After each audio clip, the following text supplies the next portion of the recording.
할렐루야. 우리 진솔 청년들 한 주간 동안 편안하셨습니까? 오늘도 하나님의 크신 은혜와 또 만지심이 있는 예배 가운데 오신 여러분 환영하고 축복합니다. 오늘 우리 시간, 우리 고백하는 시간입니다. 우리 가슴에 손 올리시고 다 같이 저를 따라해 주시기 바랍니다. 나는 하나님의 존귀한 자녀입니다.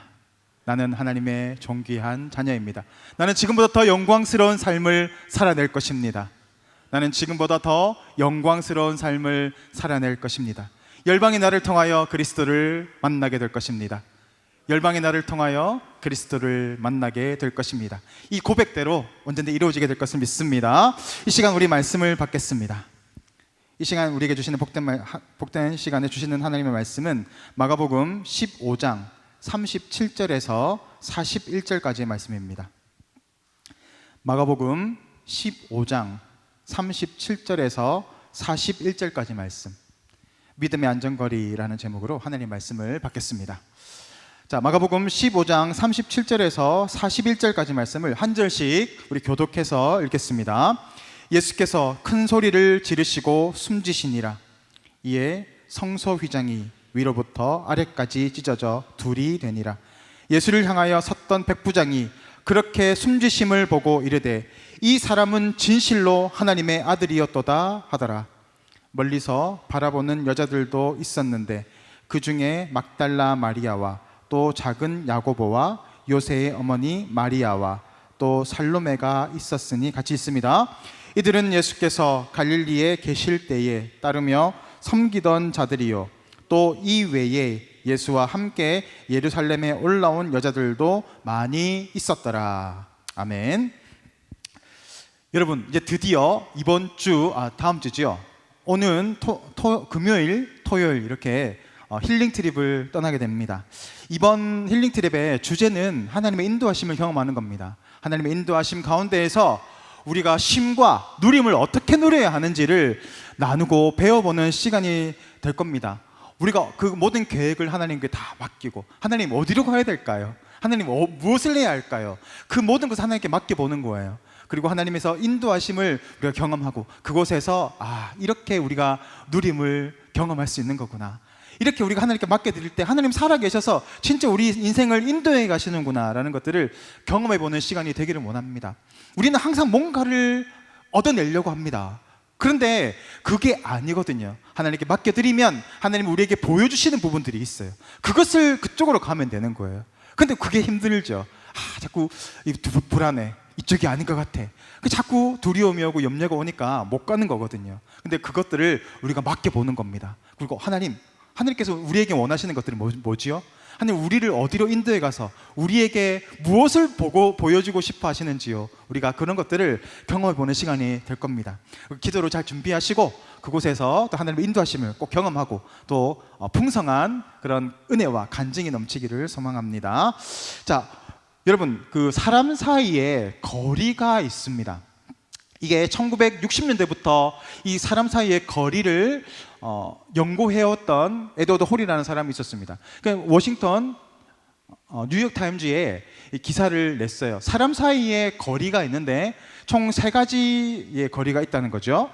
첫 번째는 친밀한 거리입니다. 친밀한 거리는 얼마나 될까요?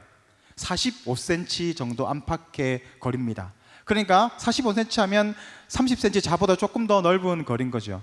그 거리 안에 있으면 이 둘은 친밀한 사이구나 라는 것을 알게 됩니다. 이 사이는 조심해야 돼요. 보통 이렇게 연인들이, 또 부부는 잘 떨어지긴 하더라고요. 연인들이 붙어 있어요. 자, 그러면 둘이 그 사귀는구나, 이거 알 수 있는 거죠. 겨울 같은 날은 그래 추워서 그러려니 하겠는데 더운 여름에 둘이서 이렇게 꼭 붙어가지고 땀을 뻘뻘 흘리면서도 팔짱을 끼고 안고 있고 막 그런 스킨십을 하는 걸 보면 뒤에서 뜯어내고 싶다라는 강력한 욕구가 막 생기기도 해요. 더운데 저렇게까지 하고 싶을까? 왜 그럴까요? 친밀하기 때문이에요. 그러니까 사랑하기 때문인 거죠.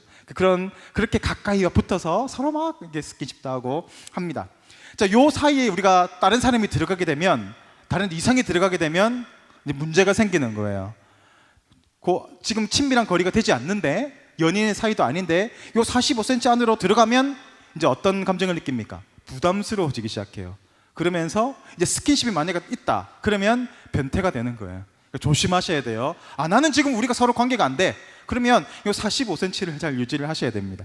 자, 그 다음에 조금 더 먼 거리는 개인적 거리예요. 개인적 거리. 자, 이것은 일반적인 안면이 있고 또 동료, 또 우리 같이 교회 지체들이 되겠죠. 요 거리는 45cm, 아주 가까워진 거죠. 45cm에서 120cm, 1m 20cm 정도 되는 거리입니다. 요 정도 있으면 이제 개인적인 어떤 친분이 있다라는 거리가 되는 거죠. 자, 그렇게 관점에서 보면 저하고 여러분하고는 뭘까요? 너무 멀어. 저 뒤에는 저 시력이 별로 안 좋거든요. 누구는 잘 모르겠어. 자, 요 다해 정도 있는 거리가, 저는 이제 영빨이 약해요. 그래서 요 정도 있어야 은혜를 조금 받을 수 있어요, 여러분. 뒤에 있으면 좀 힘들 수 있으니까. 자, 다음부터는 조금 더 앞으로 합시다.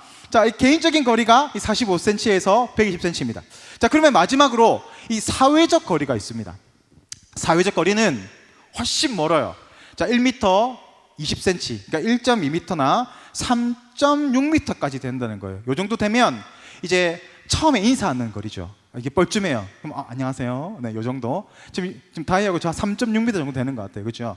요 정도가 사회적 거리예요. 그래서 제가 오늘 설교 준비하면서 저 중간으로 갈까라는 고민을 했는데 생각해보니까 방송이 있어. 그래서 어쩔 수 없이 지금 못 가고 있는데 지금 그쪽으로 가고 싶은 마음이 있어요.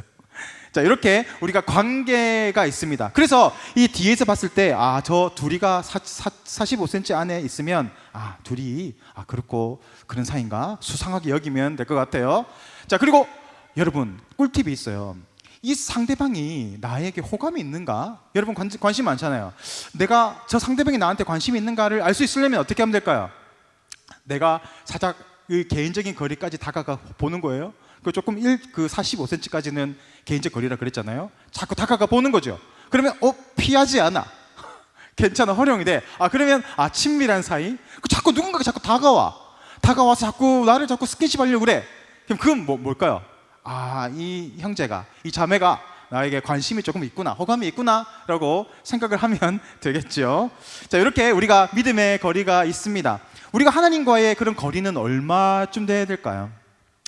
멀면 멀수록 힘들겠죠. 더욱더 가까이 가는 것들이 필요할 겁니다. 자, 여러분, 우리가 코로나 시대를 지나면서 사회적 거리 두기를 했습니다. 그렇죠? 그래서 몇 미터였나요? 제가 기억이 잘 안 나는데 하여튼 제법 멀었어요. 침이 튀지 않는 이 거리 정도를 사회적 거리 두기라고 했습니다.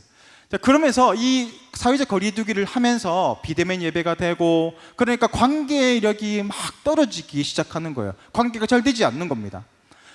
그러다 보니까 교회의 이 서로 친밀감이 떨어지기 시작하고, 코로나 이후로 급격하게 숫자가 줄어들기 시작하면서 나중에는 가난한 성도의 비율, 가난한 뭔지 알죠? 교회 안 나갈 거야 하는 이 성도들의 비율이 23%에서 29%, 30%까지 늘었다고 합니다. 훨씬 이거보다는 더 많이 늘은 걸로 우리가 판단은 하고 있어요. 코로나를 지나면서 많은 사람들이 교회를 떠나고 하나님을 떠나는 그런 관계가 됩니다. 왜 그럴까요? 밀접한 관계가 지속되지 않기 때문에 그런 겁니다. 이 관계력이 있어요. 물리적 거리가 중요합니다. 그래서 하나님과의 관계, 또 서로 우리 지체 간의 관계가 멀어지기 시작하면 믿음이 떨어질 수밖에 없고, 모일 수 있는 힘도 약해질 수밖에 없게 되는 거죠. 그래서 신앙은 관계입니다. 신앙은 관계라고 할 수 있어요. 여러분, 몸이 멀어지면 뭐가 멀어져요? 마음이 멀어져요. 사실 제가 결혼하기 전에 교제하던 여성분이 있었어요. 서울에 있었어요. 근데 서울에 제가 있다가 부산에 이제 제가 준비를 하면서 내려오게 되면서 이제 거리가 멀어지게 되었어요. 처음에는 통화를 계속 했습니다. 그리고 막 얘기도 하고 사이가 괜찮았어요. 그래서 점점 어떻게 될까요? 몸이 멀어지니까 이 통화만으로는 자꾸 애정이 떨어지기 시작해요. 그러면서 점점 멀어지기 시작하더니 주위에 있던 한 여성과 자꾸 친해지게 된 거예요. 그 여성이 자꾸 다가오기 시작하는 거예요. 자, 그러면서 그 여성이 이 서울에 있던 그 여성분과는 이제 서서히 이별을 하게 되고, 제 주위에 이 바운더리 자꾸 들어오기를 원하는 한 여성과 친해지게 됩니다. 그리고 결국 그 여성과 지금 같이 살고 있어요. 그러니까 이게 정말 중요한 거예요. 옆에 있는 게 중요한 겁니다. 아무리 사랑해도 멀리 떨어져 있으면 그럴 수밖에 없어요. 자꾸 마음은 그렇지 않았는데 점점 멀어지기 시작해요. 그러더니 너무 힘들어. 그래 우리 헤어지자. 근데 저희 사모님도 마찬가지였어요. 교제하던 분이 똑같이 서울에 있었어요. 그런데 거기도 헤어지고 같이 같은 교회에 우리 청년 지체로 있다가 서로 자꾸 만나게 되면서 처음에 밀어냈어요. 오지 마. 우리는 친구일 뿐이야. 그런데 자꾸 점점 이렇게 친해지면서 어느 순간 보니까 옆에 살고 있더라고요. 이게 참 무서운 거예요. 자, 그래서 몸이 멀어지면 마음도 멀어지고, 몸이 가까워지면, 물리적 거리가 가까워지면 우리의 마음도 가까워지게 되는 겁니다. 코로나 시대에 많은 교회들의 숫자가 줄어들기 시작합니다. 그런데 그럼에도 불구하고 부흥하는 교회들이 있었습니다. 코로나가 끝나자마자 불같이 부흥하는 교회들이 있었어요. 어떤 교회였을까요? 코로나 이 비대면 접촉 또 그 사회적 거리두기 안에서 이거 지켜가면서도 그래도 끝까지 우리가 만나자, 그래도 우리가 모이자 했던 교회들은 지금 계속 부흥하고 있어요. 근데 반면에 이 사회적 거리두기를 지켜야 된다. 그러니까 비대면 예배하고 우리 영상 예배만 하자. 거기에서 목회자들도 힘을 놔버린 거예요. 계속 잡고 있던 힘이 약해지다 보니까 땡길 수 있는 힘이 약해진 거죠. 그러니까 점점 떨어지기 시작하더니 코로나가 끝났어, 다시 모입시다 했는데 아무도 모이지 않아. 그래서 많은 청년들이 떠나가고 교인들이 떠나가고 어떤 교회는 문을 닫는 교회가 속출하기 시작한 겁니다. 이 차이예요. 우리가 하나님과의 그 거리, 또 서로 간의 지체 간의 그 거리를 잘 지켜나가고 끝까지 연결되어 있고 관계가 되어 있으면 버텨나갈 수 있는데, 그것을 놓아버리는 순간 걷잡을 수 없이 멀어지는 거예요. 우리 신앙도 마찬가지입니다. 내가 이것을 놓아버리는 순간, 하나님과의 관계가 멀어지는 순간 다시 돌아가는 게 너무너무 힘들어요.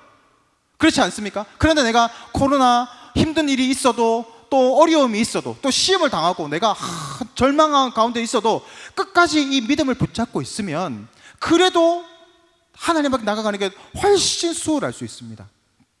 그래서 우리는, 지혜로운 사람은 힘든 일이 있으면 제가 손을 놓을게요, 제가 잠시 떠날게요가 아니라, 힘든 일이 있으면 반대로 더욱 어떻게 됩니까?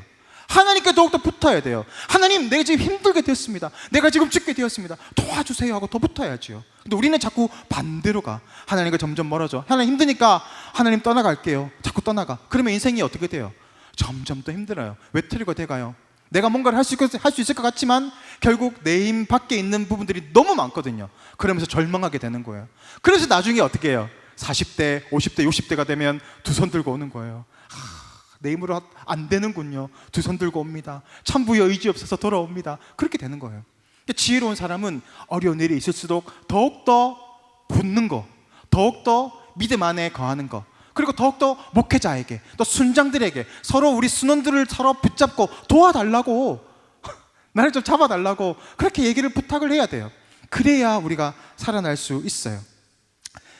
그렇다면 여러분, 우리는 은혜의 자리에서 멀어지게 된다. 그거는 뭘 이야기하는 걸까요?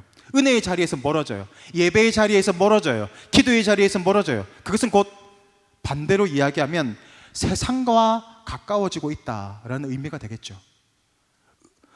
두 개밖에 없습니다. 하나님의 나라, 이 세상, 그 두 개밖에 없어요. 중립지대는 없습니다. 여러분이 만약에 알바를 찾았는데 향수집을 찾았어요. 화장품 가게에 향수 파는데 알바를 하게 돼요. 그러면 거기에서 5시간, 6시간 알바를 하겠죠. 그러면 여러분 그 일을 마치고 집으로 돌아오면 여러분에게는 어떤 냄새가 납니까? 당연히 향수 냄새가 나겠죠. 좋은 냄새가 나겠죠. 나는 향수 냄새가 아니고 고깃집으로 갔어, 또 치킨집으로 갔어. 그러면 한 5시간 일하고, 5시간도 아니야, 한 30분만 있어도 어떤 냄새가 나기 시작합니까? 기름 냄새가 나기 시작하고 고기 굽는 냄새가 막 납니다. 내가 어디에 속해 있느냐에 따라서 나는 그런 향기를 영향을 받는 거예요. 우리는 하나님과 나라 아니면 세상 두 가지밖에 없어요. 중립지대는 없습니다. 그래서 우리가 있는 곳에서 영향을 받을 수밖에 없어요. 하나님의 은혜의 자리에 있으면 하나님의 은혜의 자리에서 능력도 공급받고 사랑도 공급받고 또 회복도 받습니다. 그렇게 우리는 살아가요. 그런데 세상 가운데 있으면 우리는 어떤 것을 받아요? 세상의 가치관에 물들게 됩니다. 세상은 서로 물고 뜯어요. 내가 밟고 올라가야 돼. 내가 너를 밟고 올라가야 살아갈 수 있어. 그런 경쟁이야. 근데 이 하나님의 나라는 어떤 거예요? 네가 올라가라, 네가 가라, 하나님 나라 이런 거예요. 자꾸 양보해요. 헌신해요. 그러니까 사람이 자꾸 세워지고, 내가 올라가니까 너도 당겨주고, 서로 밀어주고 당겨주고, 그러니까 서로 성장해 가는 거예요. 하나님과 나라와 세상 나라는 이렇게 달라요. 영향을 받을 수밖에 없는 거죠. 문제는 이거예요. 우리가 하나님 나라의 은혜만 받으면 얼마나 좋을까요? 그렇죠? 그런데 그게 아니에요. 우리는 하나님의 나라에 속해 있기도 하지만 어디로 나아가야 됩니까? 어쩔 수 없이 세상으로 나아가서 세상 사람들을 만나야 되고, 또 세상의 시스템 가운데 들어가야 됩니다. 그러면 어쩔 수 없이 우리가 물이 들게 되겠죠. 그런데 이게 너무 싫었던 한 공동체가 있어요. 우리가 하나님 은혜를 받고 너무너무 좋은데 이곳이 좋사오니 이곳에 초막셋을 짓고, 하나는 예수님을 위해서, 하나는 우리를 위해서 삽시다. 그렇게 살아가고자 했던 공동체가 있어요. 저기 어디냐면 기장 쪽에 가면 어떤 공동체가 하나 있어요. 신앙 공동체라고 있거든요. 자, 거기서 은혜가 너무 좋으니까 자기들끼리 막 모이는 거예요. 자기들끼리 은혜를 공급받고 예배하고 막 간증하고 그래요. 처음엔 좋지. 그런데 자꾸 어떻게 될까? 그 은혜가 자꾸 그 안에 고여 있어. 그러니까 이게 변질되기 시작해요. 그러면서 자기끼리 막 예배를 하고, 또 자기 자급자족을 해요. 간장도 만들고 하거든요. 그 신앙촌 간장이라 들어보셨어요? 신앙촌 양말 이거 들어보셨어요? 그분들이에요. 자기만의 은혜를 사모하면서 공동체를 만들어가면서 그렇게 은혜를 받아갔는데, 은혜만 받으면 좋을 텐데 그게 고이니까 썩어가는 거예요. 그러면서 변질되기 시작하면서 교주가 등장하기 시작하고 그 안에서 막 이상한 일들이 막 벌어지는 거예요. 은혜가 고여 있으면 썩습니다. 그래서 우리는 항상 하나님의 은혜 안에 거해야 하고 공급을 받아야 하지만 거기에서 그치면 안 돼요. 기독교는 항상 받은 은혜를 흘려보내야 합니다. 내가 하나님께 사랑을 공급받았어요. 하나님의 사랑을 공급받았어. 그러면 그 사랑이 내 안에서 머물러 있는 것이 아니라 흘러가야 돼. 다혜를 사랑해내야 되고, 영미형제를 사랑해내야 되는 거예요. 그리고 사랑할 수 없는 미안해요. 소리자매를 미안해요. 농담이에요. 그런 식으로 사랑할 수 없는 사랑까지도 이 하나님의 사랑을 흘려보내. 그게 바로 원수를 사랑하라는 거잖아요. 그렇죠? 우리가 흘려보내게 되면 새로운 사랑이 또 공급이 됩니다. 그러면 또 흘려보내. 또 점점 더 뭘 흘려보내. 그럼 가는 곳마다 사람들이 살아나고 회복되어 가는 거죠. 그게 바로 기독교예요. 그게 바로 하나님의 사랑이고 하나님의 은혜입니다. 기독교 역사를 보면 참 신기한 게 있어요. 역사를 쫙 훑어보잖아요. 그러면 이 복음이 들어간 나라들이 있었어요. 초대 이스라엘이 있었고, 초대 교회들이 막 세워지잖아요. 신기한 거는 그 교회가, 복음이 들어가고 교회가 세워지고 사람들이 가는 곳마다 사람들의 생각과 의식들이 변해져 가기 시작합니다.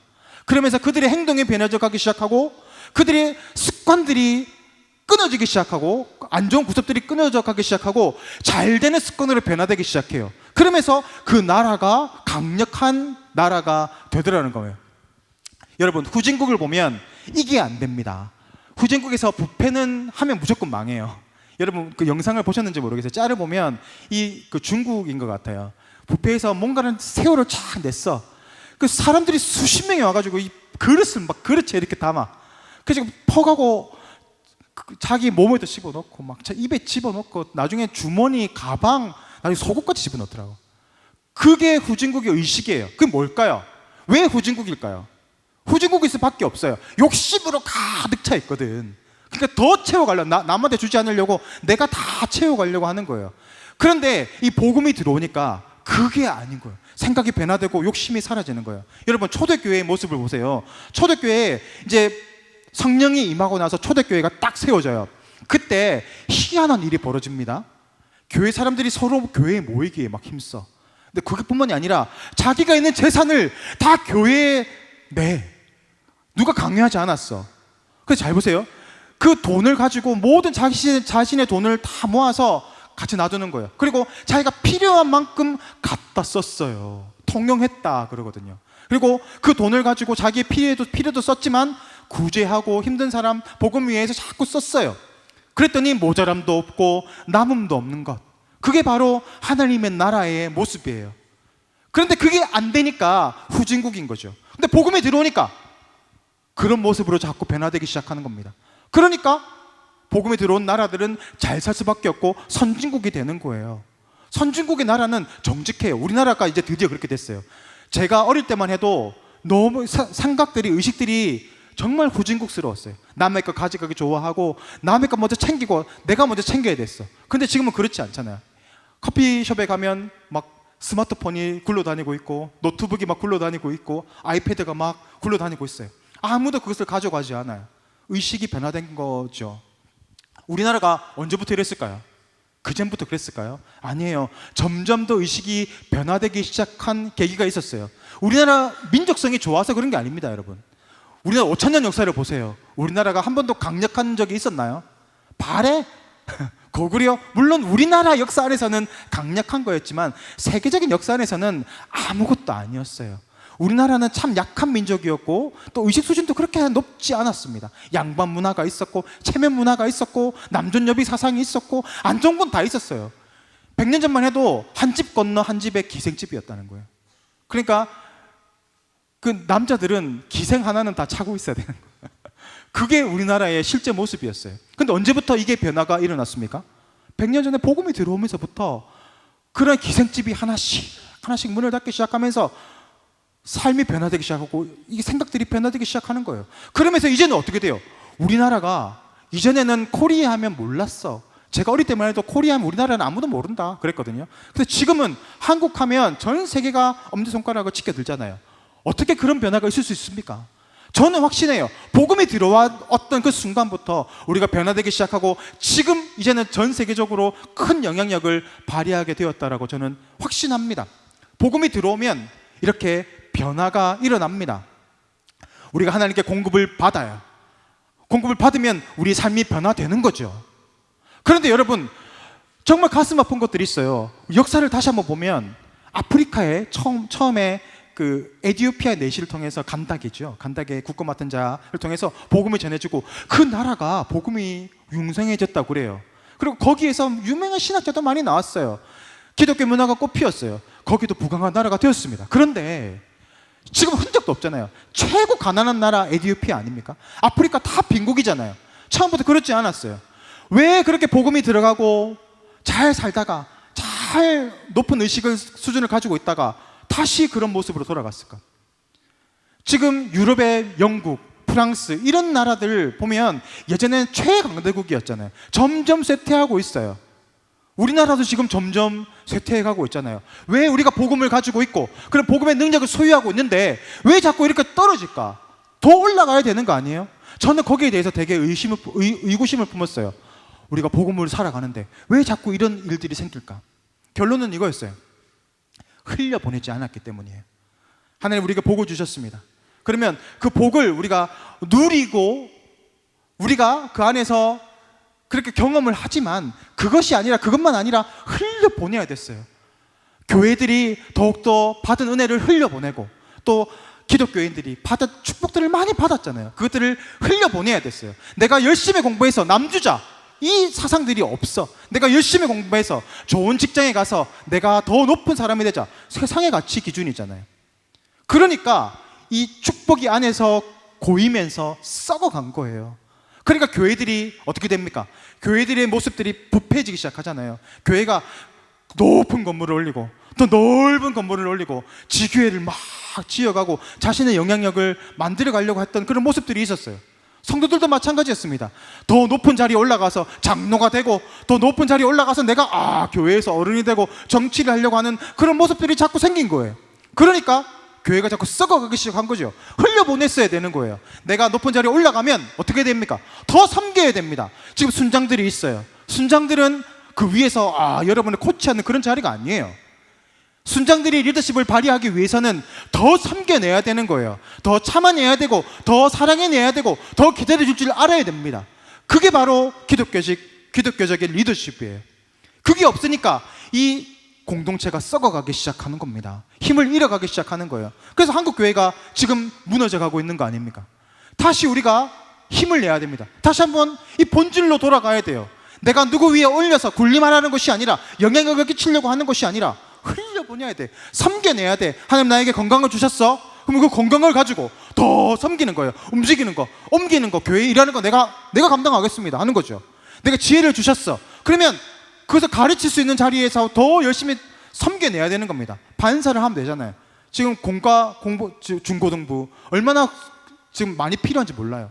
우리가 공부해서 뭐 하겠어요? 가르쳐내야죠. 세워내야죠. 그게 바로 선순환이에요. 하나님 우리에게 그것 때문에 지혜를 주셨어요. 하나님 그것 때문에 우리에게 힘과 능력을 주신 거예요. 근데 그것을 나의 만족을 위해서, 나의 영향력을 발휘하기 위해서 살아간다면 그것은 분명히 썩어갑니다.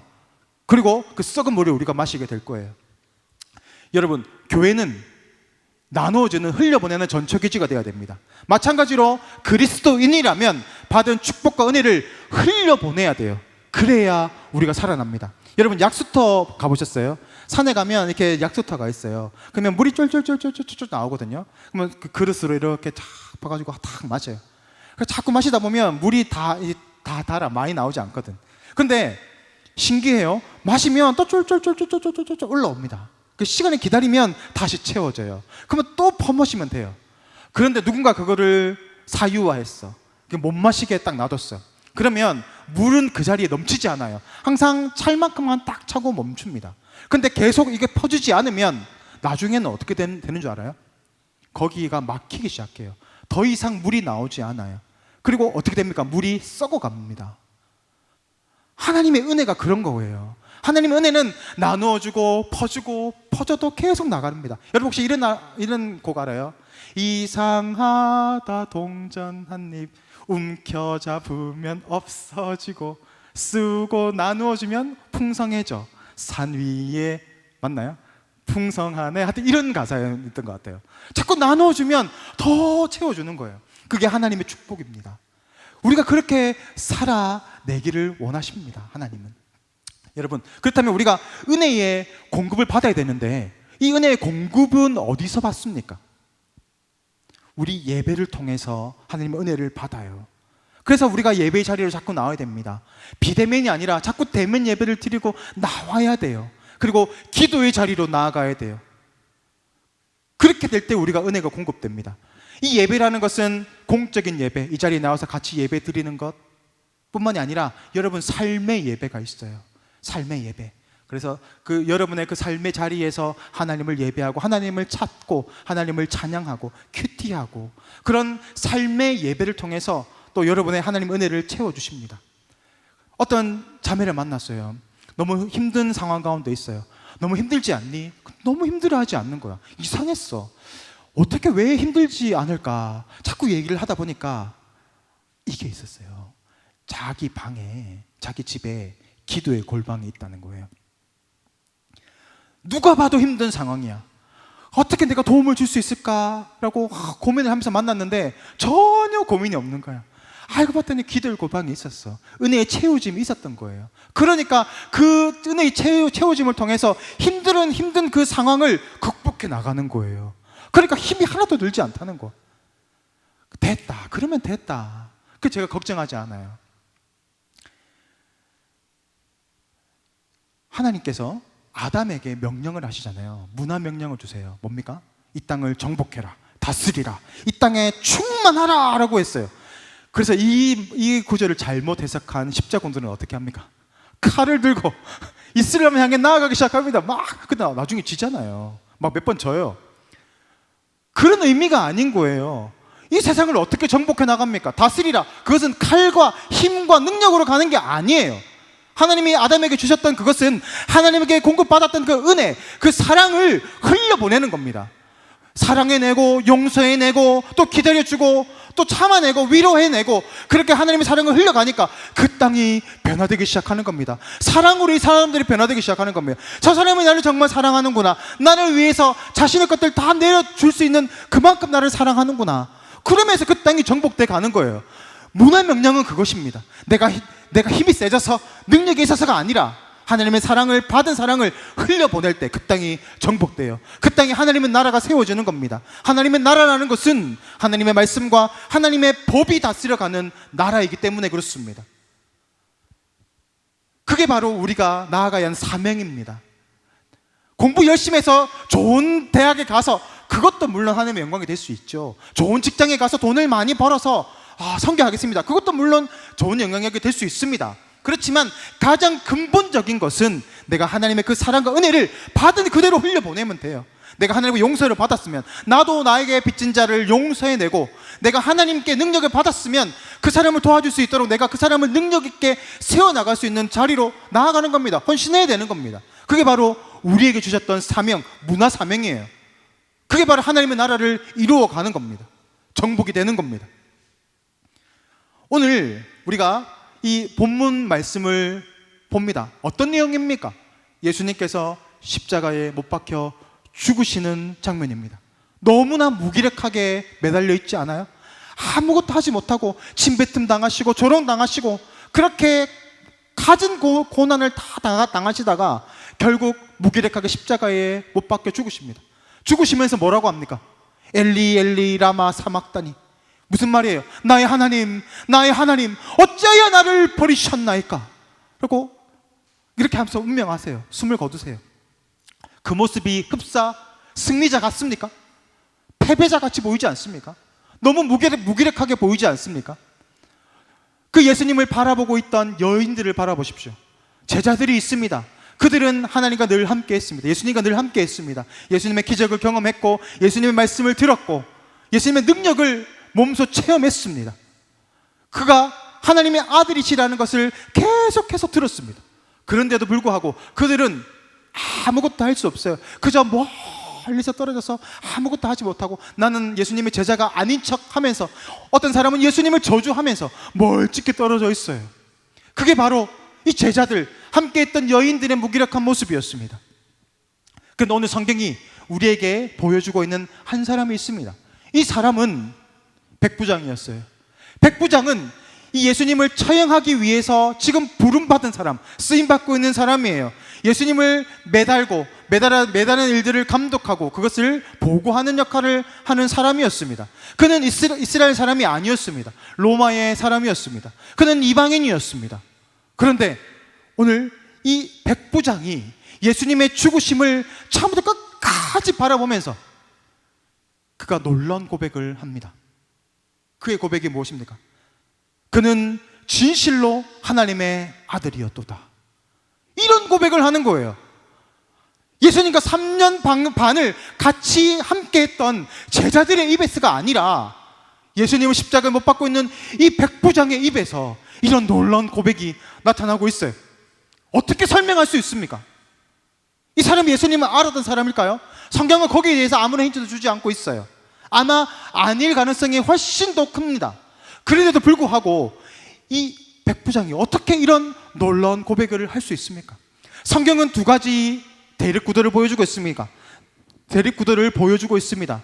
예수님을 따랐던 제자들, 그리고 백부장. 제자들은 멀찍이 떨어져 있습니다. 지금 그의 믿음의 상태를 보여주고 있는 거예요.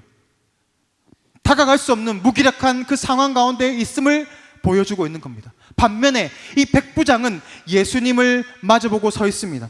39절 말씀을 우리 다 같이 읽겠습니다. 39절 말씀입니다. 시작. 예수를 향하여 섰던 백부장이 그렇게 숨지심을 보고 이르되 이 사람은 진실로 하나님의 아들이었도다 하니라. 어떤 이런 놀라운 고백을 할 수 있단 말입니다. 그는 그의 포지션을 보십시오. 어디에 서 있습니까? 예수님의 십자가를 향하여 서 있습니다. 향하여 서 있다라는 이 헬러어를 보면 마주보고 있다라는 말이에요. 그러니까 저는 이 구절을 보면서, 원문을 보면서 그런 그림이 그려졌어요. 우리 영화의 기법이 있죠. 다 암흑 처리가 돼 있고 예수님 화면 착, 백부장 확 착, 예수님 착, 백부장 착, 착, 착, 착. 그 모습이 그려졌어요. 예수님을 바라보고 있는 겁니다. 그의 죽으심을 바라보고 있는 겁니다. 그러면서 어떤 그림이 그려집니까? 백부장은 자신의 실존에 대해서 질문하기 시작합니다. 예수님 앞에서, 십자가의 앞에 서서 나는 누구인가? 나는 무엇을 하는 사람인가? 나는 어디로 가야 하는가에 대한 실존적인 질문을 던졌던 것 같아요. 왜 그렇게 볼 수 있느냐? 예수를 향하여 서 있다라고 하는 말은 단순히 서 있다라는 말의 뜻이 아닙니다. 원문을 보니까요, 예수를 마주보고 서 있다가 아니라 예수를 마주보고 자신을 던졌다라는 단어예요. 그러니까 번역하면 이런 말입니다. 예수를 향하여 섰던 백부장이 이것을 번역하면 예수님께 자신을 내어 맡겼던 백부장이라는 의미가 됩니다. 십자가 앞에서 우리는 우리의 실존을 찾을 수 있습니다. 나는 누구인가? 나는 어디로 가야 하는가? 나는 왜 부르심을 받았는가? 나의 사명은 무엇인가를 어디서 발견할 수 있습니까? 십자가를 통해서만 발견할 수 있다라는 것을 오늘 성경은 우리에게 보여주고 있는 겁니다. 많은 사람들이 예배를 드립니다.